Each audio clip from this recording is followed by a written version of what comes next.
I've just hunted out this young gentleman, Mr. Graham Little. Now, Graham is, he's actually an employee of the Ordnance Survey. And what's your job, Graham? My title is Head of Production.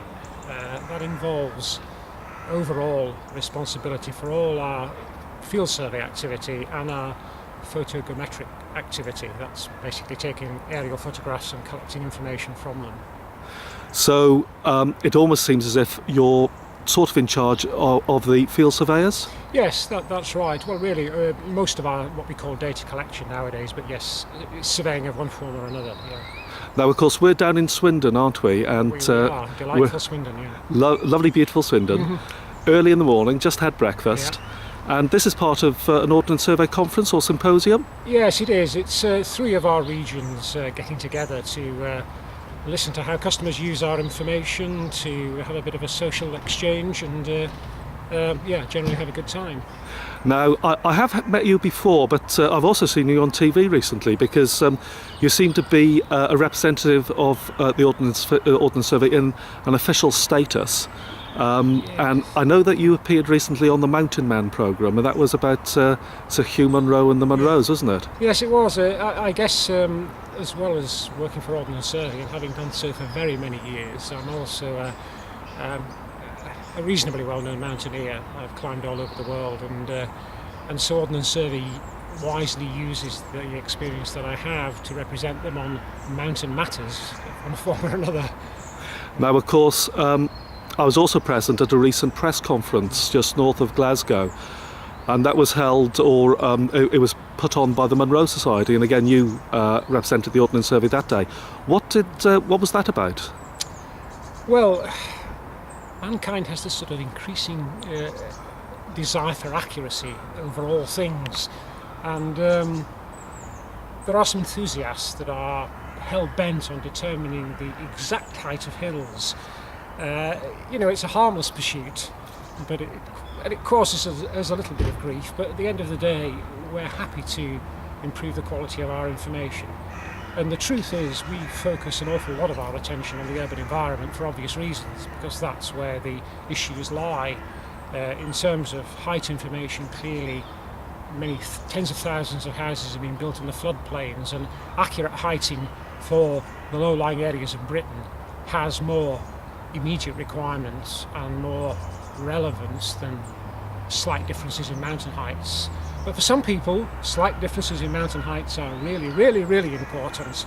And we're happy to have a conversation with them and happy to incorporate their findings into our database after we've validated that information. And of course, many features in the urban landscape, they change, if not on a daily, certainly on a weekly basis when compared to upland features? Absolutely. The pace of change in the urban and the kind of peri-urban areas is very rapid. Actually less so in the last year, but that's another story. But yes, normally we datamike about 5,000 items of change every day.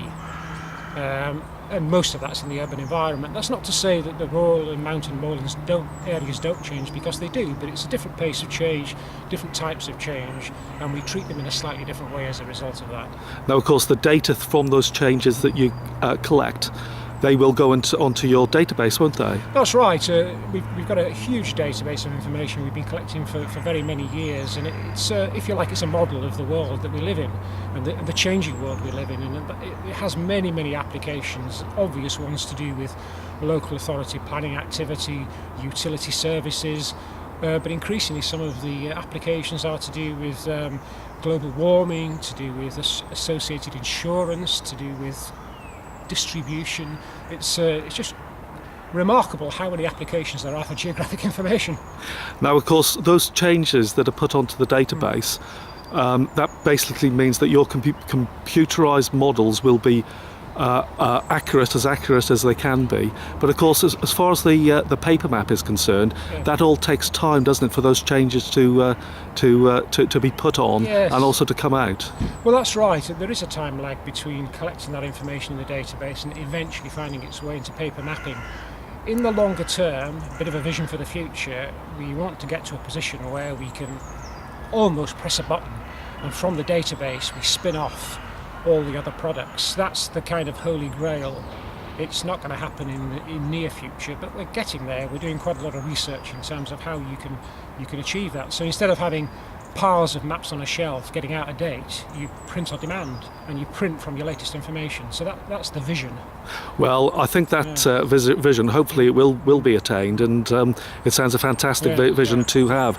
And of course it's all part of the digital revolution, isn't it? And well, very much so, and you've probably seen many announcements in the press, and indeed an announcement from Gordon Brown acknowledging the importance of the digital revolution and the part the Ordnance Survey has to play in it. now, of course, if we leave the Ordnance Survey to just one side for the moment, I know you were also a member of the SMC, and as you hinted at a couple of minutes before, you have had quite an adventurous life, haven't you? Yeah, you could say so, yes. I spent many years on expeditioning around the world, both mountaineering and rock climbing, and done it to a reasonable level of achievement, yeah. Now, some of the places that you've been on expeditions to, I believe, South America, Himalaya? Yes, the Tibet and the Arctic, all over Europe, of course, and really, wherever I've been, I've taken the opportunity to climb, and wherever I've climbed, I've taken the opportunity to travel. So it's been a nice kind of fit. Well, it's the combination of both, isn't it? Which is lovely. But it's more based on mountaineering rather than trekking.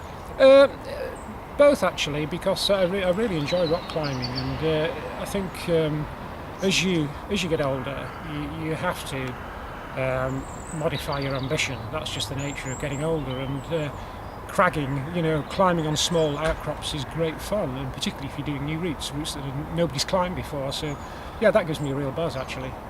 Now, some of the places that you've been to, and of course the mountains that you've been up, I think you're talking about the altitude of 6,000 to 7,000 metres. Yeah, I haven't been above 7,000 metres, partly because I've been more interested in exploration rather than just bagging, particularly high peaks.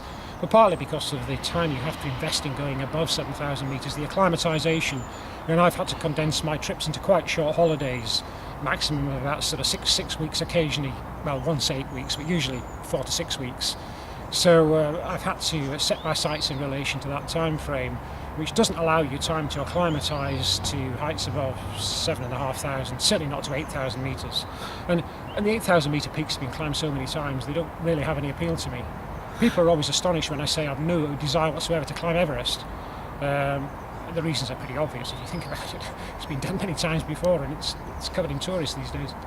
Now, again, yesterday evening, when we met and we talked, you'd also been on quite a good cycle trip around Scotland recently. Yeah. So it's just not farther afield. You've been based in Scotland for many years of your life, I believe. And are you currently doing an SMC guide to the Isle of Mull? Well, to the Hebrides actually. To the Hebrides. The southern part of the Hebrides. Yeah, I combine cycling and walking, and living in Scotland has been one of my great achievements as well. Well, Graham, it's been great fun meeting you, and the conference and the symposium that we've been part of has been incredibly interesting. Good. I don't know if there's any other comments concerning if we go back to the Ordnance Survey that you'd like to make before we close off? I think the only thing I would like to say is just to sort of acknowledge the unsung heroes of Ordnance Survey. You're interviewing me as somebody who's pretty senior within the business, but the people that do the work are the surveyors on the ground and the photogrammetrists that sit in front of their workstations, and they're the real heroes, and they're the people we should say thanks to. Well, Graham Little, many thanks for your time. It's good to meet you and talk with you. My pleasure. Cheers.